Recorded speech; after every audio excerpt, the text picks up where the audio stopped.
Brazil survived and Neymar never came on. That is the cleanest sentence from Houston. It contains the score, the shock, and the new hierarchy inside Brazil's World Cup. On June 29th at Houston Stadium, Brazil beat Japan 2-1 in the World Cup round of 32. Japan led. Brazil equalized. Gabriel Martinelli won it in the 95th minute, just before extra time could turn a difficult afternoon into something heavier. The five-time champions reached the last 16. The bracket kept moving. But the match did not feel like a simple escape. It felt like a line being drawn. Before Houston, Brazil still had a familiar emotional script. Neymar had returned. The old number 10 had made it back from injury. He had come on against Scotland in the 76th minute after a long absence from the national team and after missing Brazil's first two matches with a calf problem. It was only a short cameo, a little over 15 minutes, but the image was enough. Neymar in yellow again, Brazil winning. The tournament still carrying the possibility of one last big Neymar scene. After Houston, that story became less certain. Neymar was available against Japan. Carlo Ancelotti had said the day before that his progress had been significant and that he could now play more than 15 minutes. Yet in the most dangerous match of Brazil's tournament so far, with the score level in a knockout game, Ancelotti kept him on the bench. The explanation was blunt. "I was saving Neymar for extra time," Ancelotti said. Brazil made sure extra time never arrived. That is where this match begins to matter beyond the result. Because Brazil did not beat Japan by rolling over them. They beat Japan by solving a problem late, after Japan had made the first half look like a warning. Japan came in with a plan. Hajime Moriyasu made changes and used a five-man defense. Takefusa Kubo was on the bench while dealing with an ankle issue. The selection said Japan were not there to trade open punches with Brazil. They were there to compress the pitch, wait for loose passes, and make Brazil's older legs turn toward their own goal. For 29 minutes, it worked. Brazil had possession, but not much incision. The ball moved through midfield and out wide, then back again. Vinicius Jr. was watched closely. Matheus Cunha had an early low-effort saved, but Japan were not being pulled apart. They were staying tight. They were picking their moments. Then Danilo tried to work the ball across the back. Kaishu Sano read it. He intercepted, moved past the danger, and drove a low shot from just outside the box. Japan won, Brazil 0. That goal did not come from nowhere. Japan had already shown they could hurt elite teams. They had reached this match from a difficult group, and their recent history with Brazil carried its own warning. In October 2025, Japan had beaten Brazil 3-2 in Tokyo after Brazil had led 2-0. This was not a team waiting politely for Brazil's stars to decide the game. And for the rest of the first half, Brazil looked like a side caught between two versions of itself. There was the old Brazil. Names, status, experience, the shirt that still changes how opponents breathe. And there was the Brazil on the pitch, a team with questions in midfield, a team trying to turn possession into pressure, a team that had to be coached through a problem rather than simply talent its way out of it. That was the before picture, before the tactical shift, before the comeback. Before the bench became the main story, Ancelotti changed the game at halftime. Lucas Paquetá came off after taking a blow in the first half. Endrick came on. Brazil changed the shape and started using crosses with more purpose. It was not the fantasy version of Brazil. It was practical. More bodies between Japanese defenders. More pressure on the back line. More direct deliveries into the area. The equalizer came in the 56th minute. Gabriel Martinelli lifted the ball toward the far post. Casemiro rose and headed in. It was an interesting scorer because Casemiro had been part of Brazil's awkward first half. He had looked slow in some moments, exposed in others. Then he became the player who changed the score. That is often how knockout football works. It does not always reward the cleanest performance. It rewards the player who is still in the right place when the match asks another question. At 1-1, Brazil had control. Not total control, but enough. The field tilted. Japan's counters became rarer. Bruno Guimarães pushed the rhythm. Endrick gave Brazil more depth. Martinelli came on as another runner. Vinicius almost made the night easy, shifting inside from the left and forcing Zion Suzuki to push the ball onto the post. Still, Neymar stayed where he was. This is the sentence that keeps returning. Neymar never came on. Not because he was ruled out, not because Brazil were cruising, not because the match had no space for drama. He stayed there because Ancelotti judged the structure to be more important than the symbol. That is a cold decision, but not an irrational one. Ancelotti said he did not want to change the structure because Brazil were playing well. In his view, Neymar was the extra-time piece. If the match reached 105 minutes, the plan was to use him. Until then, Brazil would stay with the shape that had turned the game. There is a strong defense of that choice. Brazil had improved. The second half was clearly better than the first. The pressure was real. The players already on the pitch had pushed Japan back. Martinelli was an Ancelotti substitute, not an accident. Endrick was part of the shift. Bruno Guimaraes was finding more time. The coach had made changes, and those changes were working. If Neymar had come on and Brazil had lost structure, the same criticism would have arrived from the other direction. People would have asked why Ancelotti had chased a sentimental moment when his team had control. So let's be fair, the benching was not automatically disrespect, it was management. It was a coach choosing the match in front of him over the story everyone else wanted to see.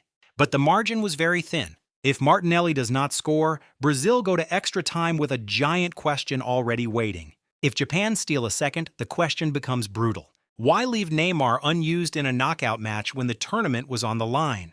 Why save him for a stage that might never serve him properly? Why carry a legend through injury and recovery only to keep him wrapped up when the match is screaming for a moment? The answer came at 95 minutes. Japan had nearly made it to the break between normal time and extra time. They had defended, blocked, shifted, and survived. Then, Brazil won the ball near the edge of the area. Bruno Guimaraes waited. That pause mattered. He did not rush the pass. He held it until Martinelli's run opened the angle. Martinelli took it and finished across Suzuki. Brazil 2, Japan 1. A late winner always changes the tone of every decision before it. Before the goal, Ancelotti's Neymar choice was a risk. After the goal, it became evidence of control. Before the goal, Martinelli was one of the attacking options. After it, he was the player who kept Brazil away from extra time. Before the goal, Japan were close to making history. After it, they were another Japanese side leaving a World Cup knockout round without the first win the country has been chasing. Moriyasu did not treat the defeat as empty. He said, "The gap between us is closing now." That was not consolation talk. It was a fair reading of the match. Japan had led Brazil at halftime. They had forced Brazil to change. They had shown organization, speed, and belief. The difference was not that Japan looked out of place. The difference was that Brazil had one more action left. That is why the result cuts both ways. For Brazil, this can be read as a champion's night. They conceded, did not panic, adjusted, and found a winner. Reuters noted it was Brazil's first comeback from a deficit in a World Cup knockout match since the 2002 quarterfinal against England. Martinelli's goal was also timed at 95 minutes, reported by Opta as the latest winning goal in normal time of a World Cup knockout match on record since 1966. These are the kinds of details that attach themselves to teams that go deep. But there is another reading. Brazil needed the 95th minute to beat a Japan side missing important creators and still searching for its first knockout win. The first half exposed the age and spacing of Brazil's defensive half. The attack needed a tactical reset. The team still looks like a work in progress under Ancelotti, even if the work is moving in the right direction. Both readings can be true. Brazil survived because they have depth. Brazil suffered because they still have problems. Ancelotti made the right calls. Ancelotti also needed the final call to land perfectly. And then there is Neymar. This is the part of the story that feels different after Houston. Before the match, Neymar's World Cup could still be framed as a return. He had been away from Brazil for 981 days before the Scotland cameo. He is Brazil's all-time leading scorer. He has played through 4 World Cups. His name still carries a weight that very few players in this tournament can match. Even when he is not playing, the conversation bends toward him. After the match, the conversation is not just about when Neymar plays. It is about whether Brazil still need him in the moments where they used to need him automatically. That is a much harder question. Vinicius is no longer waiting behind anyone emotionally. He scored 4 goals in the group stage and arrived in the knockouts as Brazil's main attacking face. Endrick is trusted for impact. Rayan started again because Rafinha was injured. Martinelli came on and scored the goal that saved the night. Matheus Cunha has goals in the tournament. Brazil's attack has become a queue of fast, direct options. Neymar is still Neymar, but he is no longer the only door. That is what makes Ancelotti's decision feel so sharp. He did not make a speech about a new era. He did not announce a change of status. He simply managed a knockout game, and in that management, the old order became visible. The player who once defined Brazil's Plan A was held for a possible Plan C. Maybe that is the correct way to protect him. Maybe the best use of a 34-year-old Neymar returning from injury is not to ask him to rescue every uncomfortable match. Maybe Brazil are stronger if they can win without forcing the old script back onto the pitch. There is a serious argument there, and Houston gave it evidence. But it is still a hard image. A World Cup can be cruel to icons because it does not wait for the perfect farewell. It gives them fitness tests, tactical shapes, score lines, and coaches with jobs to do. Neymar's final tournament, if this is his final tournament, may not be a long goodbye. It may be brief minutes, careful management, and the possibility that the country has already learned to move without him. Brazil moved without him in Houston. They moved because Casemiro answered the first question. Because Ancelotti changed the second half. Because Bruno Guimaraes waited one extra beat. Because Martinelli finished before extra time arrived. The winner sent Brazil to New Jersey, where they will face either Côte d'Ivoire or Norway. It also sent Japan home with another painful first knockout round exit, but not with embarrassment. Japan made Brazil work. They showed how narrow the space has become between established powers and ambitious outsiders. They did not get the historic win. They did get respect that will last longer than the scoreline. And Brazil got something more complicated than victory. They got proof that they can suffer and recover. They got proof that Ancelotti can change a match from the sideline. They got proof that the bench is deep enough to win a knockout game. They also got a new question sitting beside the celebration. What exactly is Neymar now? Not in reputation. That part is fixed. Not in history. That part is secure.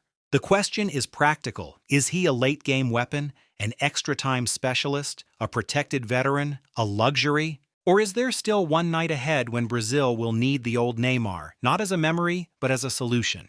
Houston did not answer that. It only showed the shift. Brazil survived and Neymar never came on. Maybe that is good news for Brazil.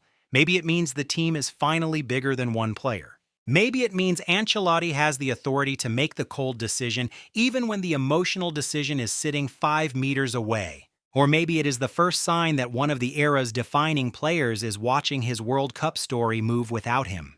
Was Ancelotti right to save Neymar for extra time, or did Martinelli rescue him from a decision that could have looked terrible? Should Neymar play earlier in the next knockout game, or has Brazil already found its best version without him? Tell me what you think in the comments, and if you want World Cup stories with the emotion and the evidence kept in the same place, stay with the channel.